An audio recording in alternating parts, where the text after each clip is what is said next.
ভারতবর্ষের বিখ্যাত আলেম যিনি বাবাজি জামানার মুজাদ্দিদ আল্লাহর ওলি শাহ ওলিউল্লাহ মুহাদ্দিস দেহলভী রহমাতুল্লাহ আলাইহি গভীর রজনীতে কথাটা ভাবতে ভাবতে আল্লাহর ওলির আপনার কিনা আল্লাহর ওলির চোখেতে ঘুম এসে গেল। ওই ঘুমন্ত অবস্থায় খবে খবে খবে খবে তিনি যেন স্বপ্ন যোগে দেখতে পাচ্ছেন আল্লাহর নবী জগতের শ্রেষ্ঠতম নিয়ামত সাইয়্যিদিনা জনাবে মুহাম্মদুর রাসূলুল্লাহ সাল্লাল্লাহু আলাইহি ওয়াসাল্লাম গভীর রজনীতে শাহ ওলিউল্লাহ মুহাদ্দিস দেহলভী হুজুরের মাথার কাছে বসে আমার নবী পাক ছোলা খাচ্ছে। আল্লাহর ওলি জামানার মুজাদ্দিদ ভারতবর্ষের বিখ্যাত আলেম যিনি শাহ ওলিউল্লাহ মুহাদ্দিস দেহলভী রহমাতুল্লাহ আলাইহি আল্লাহর নবীকে স্বপ্নের মাধ্যম দিয়ে জিজ্ঞাসা করেছিলেন, ইয়া রাসূলুল্লাহ হাবিবাল্লাহ, হুজুর আপনি আমার মাথার কাছে বসে যে আপনি ছোলা খাচ্ছেন, হুজুর আপনার হাতে যে আমি ছোলা দেখতে পাচ্ছি, হুজুর আপনি বলবেন এই ছোলাটা আপনি পেলেন কোথায়? আল্লাহর নবী বলেছিলেন, বাবা ও বাবা শাহ ওলিউল্লাহ মুহাদ্দিস দেহলভী তুমি শোনো, আমার মহব্বতে নবিয়ানা মাহফিল তুমি তোমার বাড়িতে তুমি কায়েম করেছো বাবা। বিগত বছরের না এবছরেও শ্রোতাদের পেট ভরে কিছু খেতে দিতে পারোনি, তবে মজলিসের শেষে ভিজানো ছোলাটা যখন তাবাররুক মনে করে বিতরণ করে দিচ্ছিলে, ও বাবা ওলিউল্লাহ মুহাদ্দিস তুমি জানো না আমি রাসূল পাক শ্রোতাদের মজলিসে বসে তোমার বিতরণ করা ছোলাটা আমি রাসূলুল্লাহ ধরেছিলাম। নারায়ে তাকবীর। তাহলে চট করে ভাববেন না গুটি কত মানুষ আমরা শুধু এখানে আছি এমনটি নয়।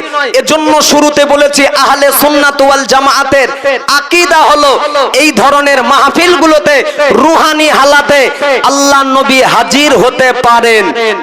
সুবহানাল্লাহ।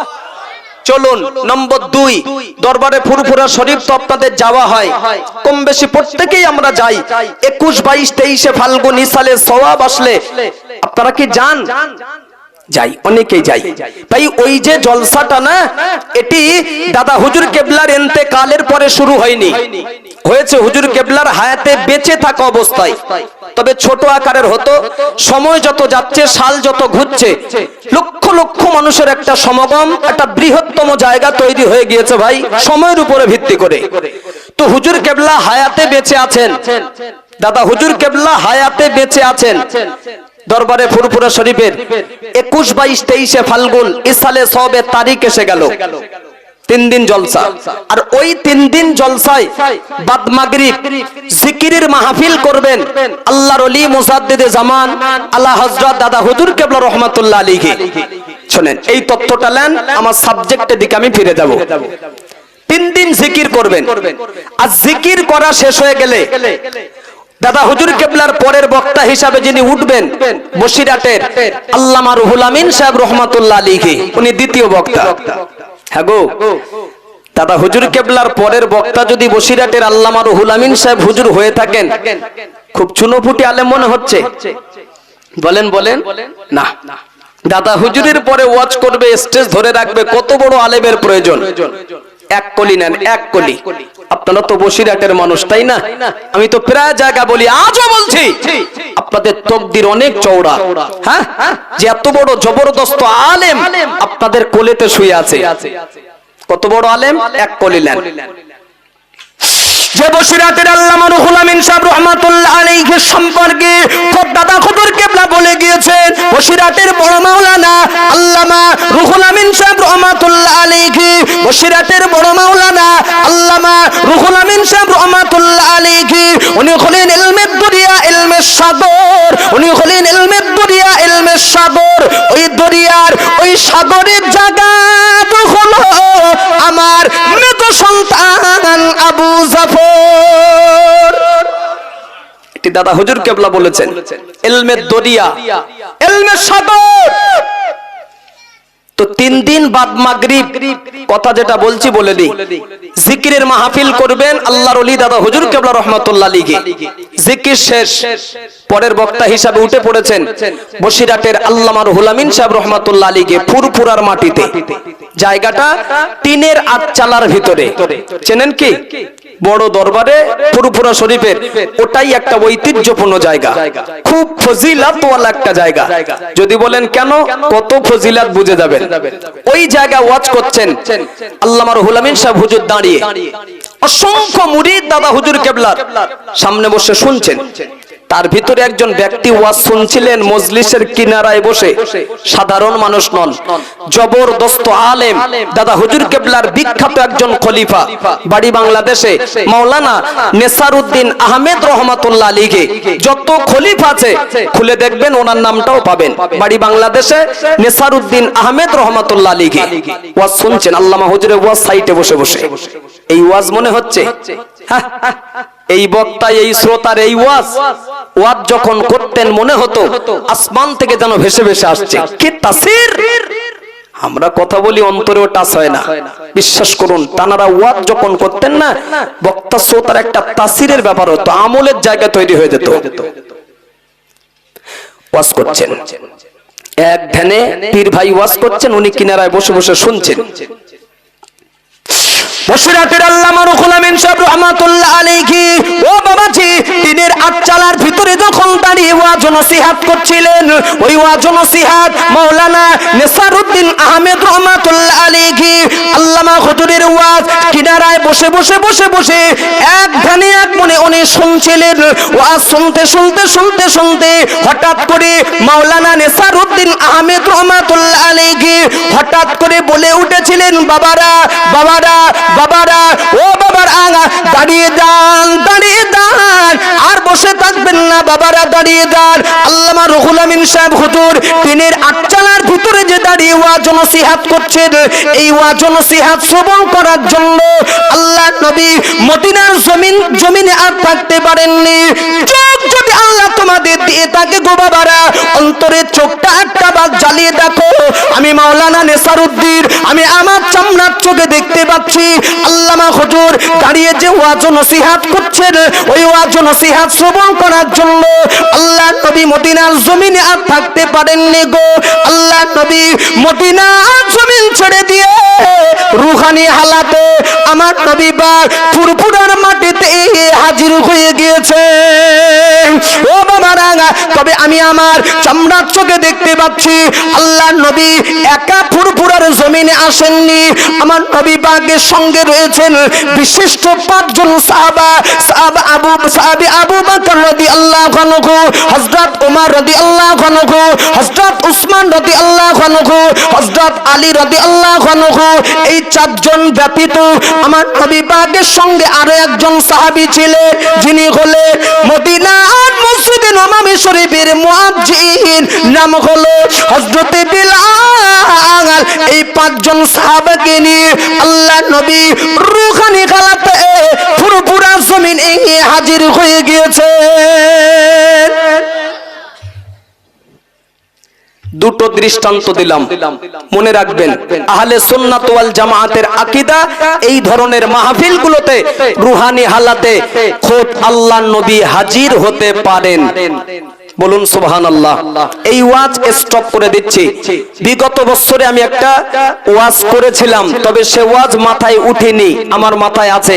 জি, সেই ওয়াজের সামনে রেখেই আমি আমার খুতবায় কোরআনের আয়াত আমি রেখেছি। আমার টার্গেট সেই দিকে, সমাপ্তি যেখান থেকে সেখান থেকেই বক্তব্য শুরু করতে যাচ্ছি।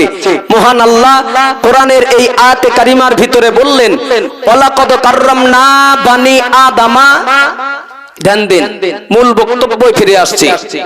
আল্লাহ বললেন, বনি আদম সম্প্রদায়ের মানুষ দিগকে, বনি আদমের আওলাদ দিগকে, ওয়াহামালনাহুম ফিল বাররি ওয়াল বাহরি, আমি আল্লাহ সম্মানিত করে বানিয়েছি। কথাটা বুঝতে পারেননি, রিপিট করলাম, বেয়াদবি নেবেন না। আল্লাহ বললেন আদমের আওলাদ যারা, আদমের সন্তান যারা, পৃথিবীতে আমি আল্লাহ তাদের সম্মান মর্যাদা দিয়েছি। খোদ আল্লাহই বলেছেন। যদি জিজ্ঞাসা করি একটু জবান ছেড়ে বলবেন ভাই, আদমের আওলাদ বা সন্তান কারা? জি, আদমের বাচ্চা কারা? আমরাই। তাহলে আল্লাহ যে আমাদের সম্মান মর্যাদা দিয়েছে, আপনারা শুনে কি খুব বেজার হলেন, অসন্তুষ্ট? না। তাহলে খুশি যদি হয়ে থাকেন সুবহানাল্লাহ সকালে হবে না টাটকা জায়গায় বসে? সেই যখন বলেছেন জোরে বলুন, আর একটা বার বলুন। নম্বর 2, লাকাদ খালাকনাল ইনসানা ফি আহসানি তাকওয়িম।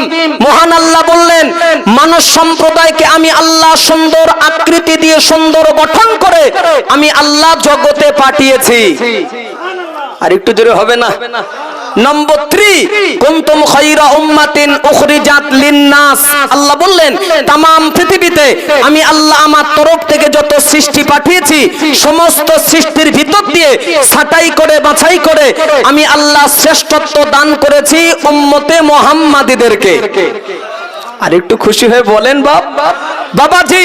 আমি কোরআন শরীফের পরস্পর 3টি আয়াত আমি আপনাদের মাঝে রাখলাম।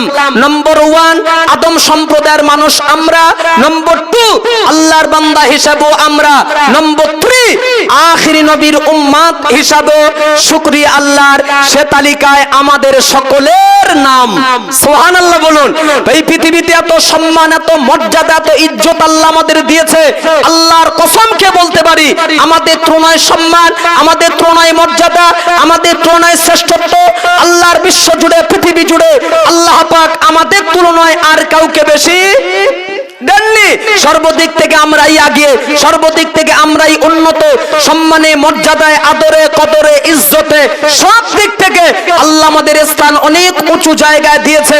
আমার বক্তব্যের বিষয় হলো এটাই, এত সম্মানের অধিকারী যদি আমি আপনি হয়ে থাকি, বা এত মর্যাদার ভাগীদারি যদি আল্লাহ পাক আমার আপনার বানিয়ে থাকে, বলুন বর্তমান যুগ সন্ধিক্ষণে শুধু পশ্চিম বাংলার কথা বললে ভুল হয়, तमाम পৃথিবীব্যাপী, বিশ্বব্যাপী এই পিরিয়ডে, এই সময়, এই যুগে যদি মার খেতে হয় কোন জাত?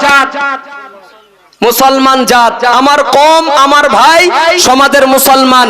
অবাক হই, অবাক হই, অবাক হই যে আদম সম্প্রদায়ের মানুষ দিগকে, আল্লাহর বান্দা দিগকে, পাশাপাশি উম্মতে মুহাম্মাদ দিগকে আল্লাহ পাক পৃথিবীতে এক কথায় এত সম্মান, মর্যাদা, ইজ্জত যদি আল্লাহ আমাদের দিয়ে থাকে, আল্লাহর কসম স্থান সকলের ঊর্ধ্বে, আমরা স্থান সকলের ঊর্ধ্বে, নামলাম নিচে কেন?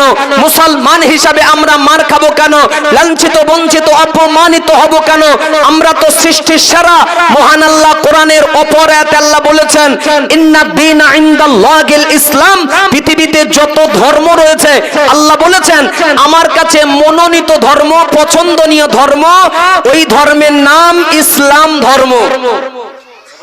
খুশি হননি কেউ? না হয়নি? আরেকটু জোরে বলুন। পৃথিবীতে ধর্ম কম নেই, বহু বহু বহু ধর্ম। আল্লাহ পাক স্বয়ং নিজে যে ধর্মটাকে ভালোবাসেন বা পছন্দ করেন, খোদ আল্লাহ কোরআনে জায়গা দিয়েই আল্লাহ বলেছেন ইন্নাদ দীনা ইনদাল্লাহিল ইসলাম। পৃথিবীতে যত ধর্ম রয়েছে আমি আল্লাহ আমার কাছে মনোনীত ধর্ম, পছন্দনীয় ধর্ম, ওই ধর্মের নাম ইসলাম ধর্ম।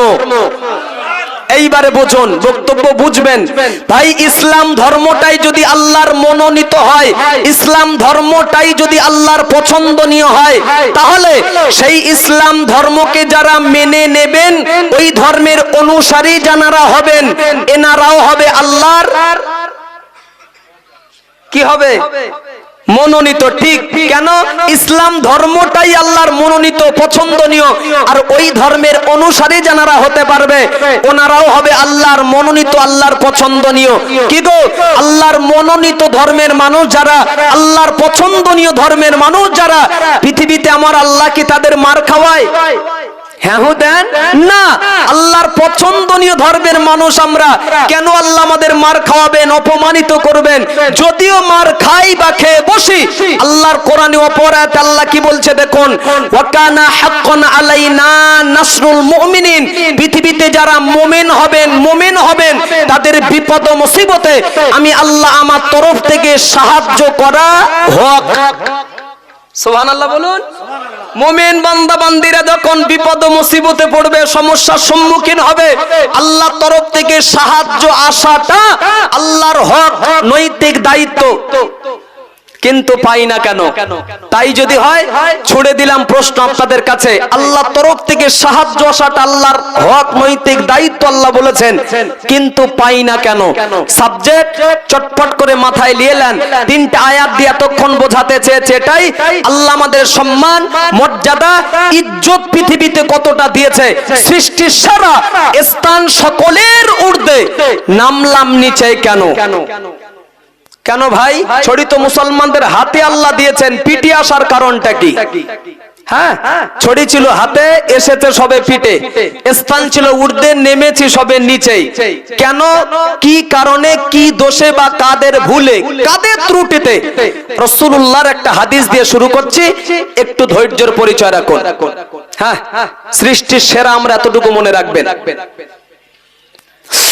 আল্লাহ নবী বললেন, আল্লাহ নবী হাদিস শরীফে জানালেন, জামানার মানুষেরা যখন 15টা পাপের কাজে লিপ্ত হবে, জামানার মানুষেরা যখন 15টা অন্যায়ের কাজে জড়িত হবে, আল্লাহ নবী বললেন, তখনই আল্লাহর আসমানে গজব শুরু হয়ে যাবে। আর ঠিক সেই সময়ে আল্লাহ পাক জালেম সরকার পাঠিয়ে মুসলমানদেরকে আল্লাহ লাঞ্ছিত করবে। নবী 1500 বছর আগে বলেছেন, আমি গত বছরে কি ওয়াজ করেছিলাম এটা আমার মাথায় আছে, শুনুন। নবী 1500 বছর আগে বলেছেন, জামানার মানুষেরা যখন 15টা পাপের কাজে যখন জড়িত হবে, অন্যের কাজে যখন শামিল হবে, রাসূল বলেছেন আল্লাহর আসমান থেকে গজব আসবে, জমিন থেকে নয়, 90 আসমান থেকে। আর ঠিক সেই পিরিয়ডে আল্লাহ জালেম সরকার পাঠিয়ে মুসলমানদেরকে আল্লাহ শায়েস্তা করবে, ছিটে দেবে। এখন সময় নষ্ট না করে জিজ্ঞাসা করতে পারেন, ঘুমের সময় তো এই 15টা পাপের কাজ কি কি? মূল রাস্তা ধরছি, তবে দায়িত্ব মনে করে বলছি, জায়গায় বসে আল্লাহর রাস্তা একটু মুখস্থ করার চেষ্টা করবেন বা মাথায় নিয়ে যাবেন, কাজ আছে। আল্লাহ নবী বললেন, আল্লাহ নবী হাদিস শরীফে জানালেন, 1 নম্বর, অযোগ্য ব্যক্তিরা যখন যোগ্যতার আসনে বসে নেতৃত্ব দেবে, অযোগ্য ব্যক্তিরা যখন যোগ্যতার আসনে বসে নেতৃত্ব দেবে, কলম চালাবে, আল্লাহ নবী বললেন, তখনই আল্লাহর আসমানে গজব শুরু হয়ে যাবে। নম্বর 2, দেশের মোড়ল মাতব্বরেরা যখন মসজিদ মাদ্রাসা তথা গরিব মানুষদের টাকা পয়সা যখন লুট করে খাবে, আত্মসাৎ করে খাবে, মানে আমানতের মাল যখন খেয়ানত করবে, আল্লাহ নবী বললেন, তখনই আল্লাহর আসমানে গজব শুরু হয়ে যাবে। নম্বর 3, আল্লাহ নবী বললেন, আল্লাহর ঘর মসজিদে বসে বসে যদি, আল্লাহর ঘর মসজিদের ভিতরে গিয়ে যদি জামানার মানুষেরা জবানের দুনিয়ার গল্প বেশি বেশি বেশি বেশি বেশি বেশি করবে, যে পিরিয়ডে প্যারা নবী বললেন, তখনই আল্লাহর আসমানে গজব শুরু হয়ে যাবে। নম্বর 4, সমাজে গান আর বাজনা যখন প্রাচুর্য পাবে, গান আর বাজনা সমাজে যখন বেড়ে যাবে, প্যারা নবী বললেন, তখনই আল্লাহর আসমানে গজব শুরু হয়ে যাবে।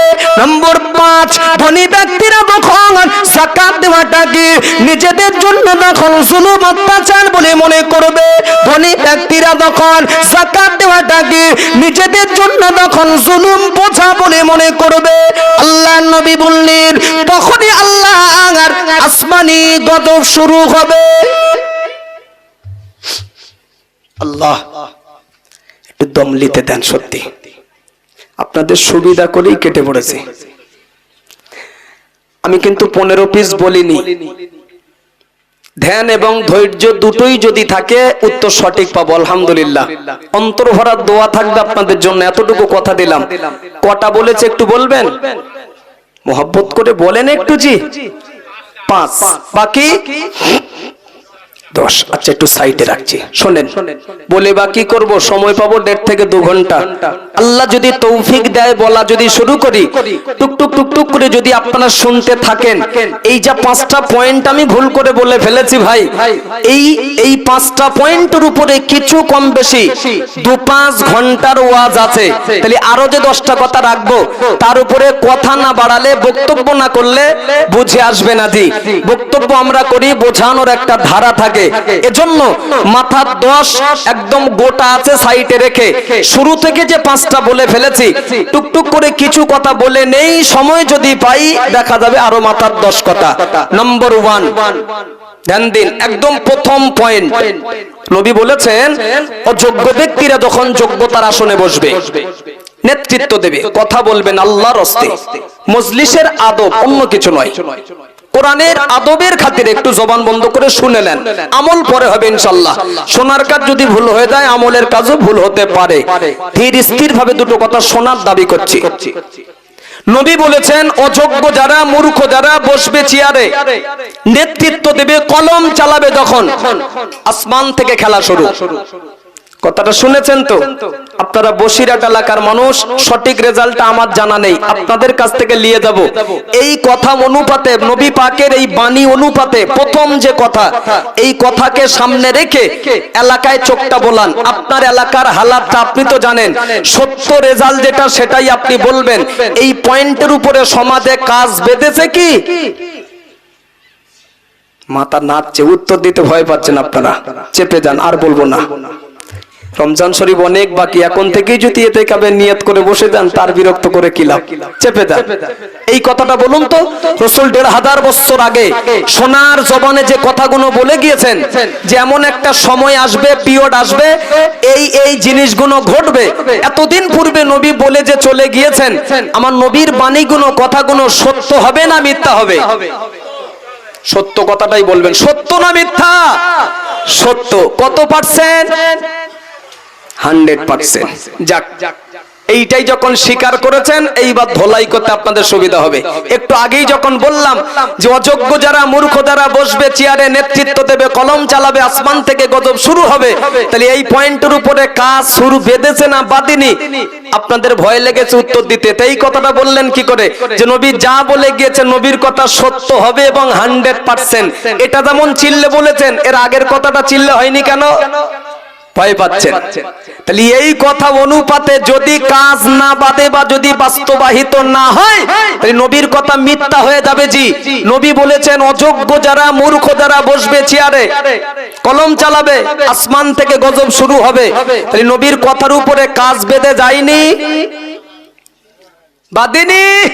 কোন দিকটা বলবেন?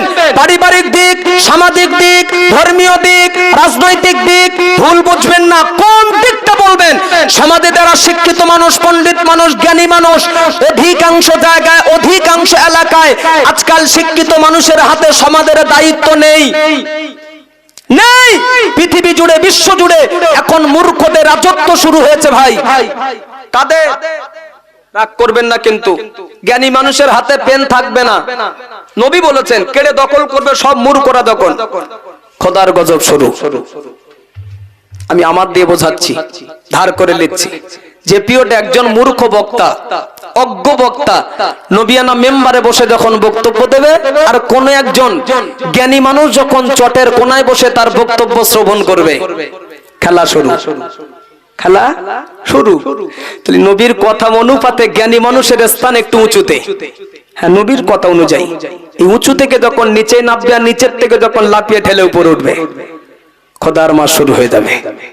একটা ফতোয়া জিজ্ঞাসা করবো আপনাদের কাছে, মুফতি না এটা আমি জানি সবাই, জি, তবে যে প্রশ্নটাই করব জায়গায় বসে মুফতি হয়ে আপনি উত্তর দিতে পারবেন ইনশাআল্লাহ।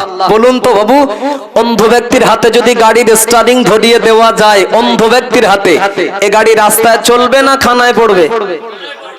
বাহ, খালি গাড়ি চালাতে গেলে চোখ দুটো ভালো থাকার দরকার আছে। জি, অন্ধ ব্যক্তি কি গাড়ি চালাবে? তুমি তো নিজেই রাস্তা দেখতে পাও না, তুমি যাত্রী বহন করবে কি করে? রাগ করছেন নাকি? রাগ করছেন না? তাহলে দুটো কথা আপনারা বলেছেন, এই দুটো কথাই মনে রাখবেন, বাকি ওয়াজ আমি করছি। নম্বর 1, আপনি বলেছেন নবী যা বলে গিয়েছেন 1500 বছর আগে নবীর কথা সত্য হবে 100%। 2, আপনি বললেন মুফতি হয়ে জায়গায় যে অন্ধ ব্যক্তির হাতে গাড়ির স্টারিং দিলে গাড়ি রাস্তায় চলবে না, পড়বে খালে। আপনি ফতোয়া দিয়েছেন, বাকি ওয়াজ আমি শুরু করছি। পয়েন্ট রেখেছি 5। নম্বর 1, প্রথম পয়েন্টের উপরে আমি কিছু ওয়াজ করার, আলোচনা করার নিয়াত করলাম। আল্লাহ কবুল করুন, বলুন আমিন। প্রথম পয়েন্টের উপরে কিছু আলোচনা করছি, তবে আলোচনার শুরুতে নিজস্ব একটা ব্যক্তিগত কথা বলছি, কয়েক সেকেন্ডের জন্য সময় চেয়ে নিয়ে। কোরআন হাদিসের কথা এটা নয়, আমার কথা বলছি। বলবো জি? একটা অভিজ্ঞতার কথা বলবো জি। এতদিন এলাকায় ঘুরে, সমাজে বেরিয়ে, মাইকে মুখ দিয়ে এই দিনের খেদমতে থেকে যা বুঝেছি তার উপরেই কথাটা বলছি ভাই। বক্তব্য আমার যেদিকে, মানে টার্গেট যেটা হাদিস যে রেখেছি ওই টার্গেটেই যদি ওয়াজ যায়, এই ওয়াজটা কিন্তু একটা নুন জাতীয় ওয়াজ, একদম টাটকা নুন। স্টেজ থেকে নুন মুঠো বেড়ে মজলিসে ছিটাবো। ধানে যেমন স্বাদ ছিটায় না ভাই, তবে আজকে এটা স্বাদ যাবে না, এটা নুন যাবে। যার দেহে কাটা নেই, ছেলা নেই, দাগ নেই, মুষ্টখানেক নয়, যদি কুইন্টাল কুইন্টাল ছড়িয়ে দিয়ে যায় ইনশাল্লাহ কিচ্ছু হবে না। যে একটু কাটা ছেলা দাগ যদি থেকে থাকে রে ভাই, বস্তাও লাগবে না, কুইন্টালও লাগবে না, মুষ্টখানেক নিয়ে ছড়িয়ে দিয়ে চলে যাব। কাটা জায়গা পড়লেই বলো আপনার চিটচিট জ্বালা শুরু হয়ে যাবে। একান্ত যদি কাটা জায়গা পড়ে যায়, এটা তো আমার ভুল নয় ভাই, আপনার দেহে কাটা আছে আমি জানবো কি করে? যদি পড়ে যায় চট করে যেন আমার উপর রেগে যাবেন না, ভুল করেও রাখবেন না। কেন জানেন? আমি একজন ঘোষক, আমি একজন প্রচারক, আমি একজন জেরক্স, আমি একজন কপি। যেটাই মনে করবেন সেটাই। আসল কিন্তু শুয়ে আছে সুদূর মদিনায়। সুবহানাল্লাহ বলে না কেন? তার বাবু জোরে বলুন, আসল শুয়ে কোথায়? সুদূর মদিনায়। আমি পিওন হিসাবে নবীর বাণীগুলো জেরক্স করে, কপি করে আপনাদের মুরালিশা চৌমাথা এলাকায় আমি বন্টন করতে এসেছি, এছাড়া আমি কিচ্ছু না। কথা ঠিক? গোড়া বেঁধে লাগা ভালো ভাই, নুনওয়াজ তো সহ্য হবে না সবার। আমি কেউ না, আমি পিওন। চলুন, 5টা পয়েন্ট রেখেছি। প্রথম পয়েন্টের উপরে কিছু আলোচনা করার নিয়াত করলাম। মদিনার খলিফা, মুসলিম জাহানের যিনি দ্বিতীয় খলিফা, নাম হলো হযরত ওমর ফারুক রাদিয়াল্লাহু আনহু, দ্বিতীয় খলিফা যিনি। তো সেই ওমর রাদিয়াল্লাহু আনহু সম্পর্কে আল্লাহ রাসূল হাদিস পাকে বহু তথ্য দিয়েছেন, বহু মর্যাদার কথা বলেছেন। তার ভিতর থেকে আমি কয়েকটা কোটেশন শুধু বার করছি, ওমর হুজুরের মর্যাদা কত। আমার কথা বুঝতে পেরেছেন? ওমর সম্পর্কে অনেক কথা হাদিস পাকে বলেছেন, কত মর্যাদা, কত সম্মান, কত মহান ব্যক্তি, অনেক বলেছেন। আমি কয়েকটা কোটেশন বার করছি। আর কেন বলছি একটু পরে বুঝে আসবে। চা এসছে কি? এসছে? দাও। এটা কি কমিটির তরফ থেকে নাকি কিনে খাচ্ছে? কিনে। এই শোন, আমার দিকে দেখো, আমি জবান দিয়েছিলাম শুরুতে একটু চার ব্যবস্থা আমি করব। এই যে কজন মানুষ এখানে আছেন সবাইকে যদি চা খাওয়াই কত নেবে? হ্যাঁ খাওয়াবো, সত্যি অন্তর থেকে বলছি খাওয়াবো। এই দেখো, তোমার চা কত? 5 গড়ে 3 মারবে? গড়ে ঠকাবো না, লস হবে না। 3 মারবে গড়ে? অল্প আছে? কি করবো ভাই, যদি অল্প থাকে। আমি চাচ্ছিলাম একটু মেহমানদারি, এর না কিছু না, ঠান্ডার সময় গাটা গরম হতো। কি আছে ভাই, যে কটা হয় দাও দাও। নামলে পয়সা নেবে কিন্তু, গুনবে ঠিকঠাক করে, ভুল বলবে না। দুজন মিলে দেন, 3 টাকা করে দেবো, কিন্তু হিসাব ঠিক বলবেন, কথা বলবেন না। চা দিন, চা খান, আমি খুশি হয়ে দিলাম, রাগ করবেন না, খুশি মনে গ্রহণ করুন আপনারা। তবে হিসাবটা শেষে বলবেন, তবে ধ্যানটা আমার দিকে রাখতে হবে। কিন্তু চা খাওয়াচ্ছি, মাথা নাড়াবেন না। 1 কাপ চায়ের জন্য মজলিসটা নষ্ট করবেন না প্লিজ। পানি সবার কাছে যাবে ওটা। ওমর সম্পর্ক নিয়ে কথা বলেছেন, কয়েকটা কোটেশন বার করছি। আল্লাহ নবী বললেন, আল্লাহ নবী হাদিস শরীফে জানালেন, রাআইতু উমর ইয়াসিরু ফিল জান্নাহ, রাআইতু উমর ইয়াসিরু ফিল জান্নাহ। আল্লাহ নবী বললেন, ও আমার সাহাবীরা, আমি রাসূলুল্লাহ, আমি আমার চামড়ার চোখে দেখেছি, আমি রাসূলুল্লাহ আমি আমার নিজের চোখে দেখেছি আমার সাহাবী ওমর আল্লাহ পাকের জান্নাতের ভিতরে বিচরণ করছে। আর একটু চাঙ্গা হয়ে তাকবীর দেন, নারায়ে তাকবীর। আল্লাহু আকবার। নবী নিজের চোখে দেখেছেন, নিজের চোখে। ওমর হুজুর ঘুরছেন আল্লাহর বেহেশতে, জান্নাতে, আমার নবী দেখেছেন গো। নবীর দেখাটা ভুল। ওমরের মর্যাদা কত আমি আগে বার করে নিচ্ছি, তারপর ওয়াজ হবে, বুঝে নেবেন। নবীর দেখাটা ভুল সত্য কত পার্সেন্ট একটু বলবেন? 100। হ্যাঁ, কেন? আল্লাহ নবী বললেন ইন্নী আরা মা লা তারাউনা, ইন্নী আরা মা লা তারাউনা। আল্লাহ নবী বললেন ও আমার সাহাবীরা, আমি রাসূলুল্লাহ আমার দেখা তোমাদের দেখা যেন সমান মনে করবে না। ও সাহাবীরা, আমার দেখা তোমাদের দেখা যেন বরাবর মনে করবে না। ও সাহাবীরা, আমি রাসূল ডাইনে যতটা দেখতে পাই, আমি নবী বামেও ততটা দেখতে পাই, আমি নবী পিছনে যতটা দেখতে পাই, আমি নবীর সামনেও ততটা দেখতে পাই, আমি নবীর নিচে যতটা দেখতে পাই, আমি নবী উপরেও ততটা দেখতে পাই। তাহলে বোঝাচ্ছে এটাই নিশ্চিত আমার নবী যেটা দেখেছেন এটা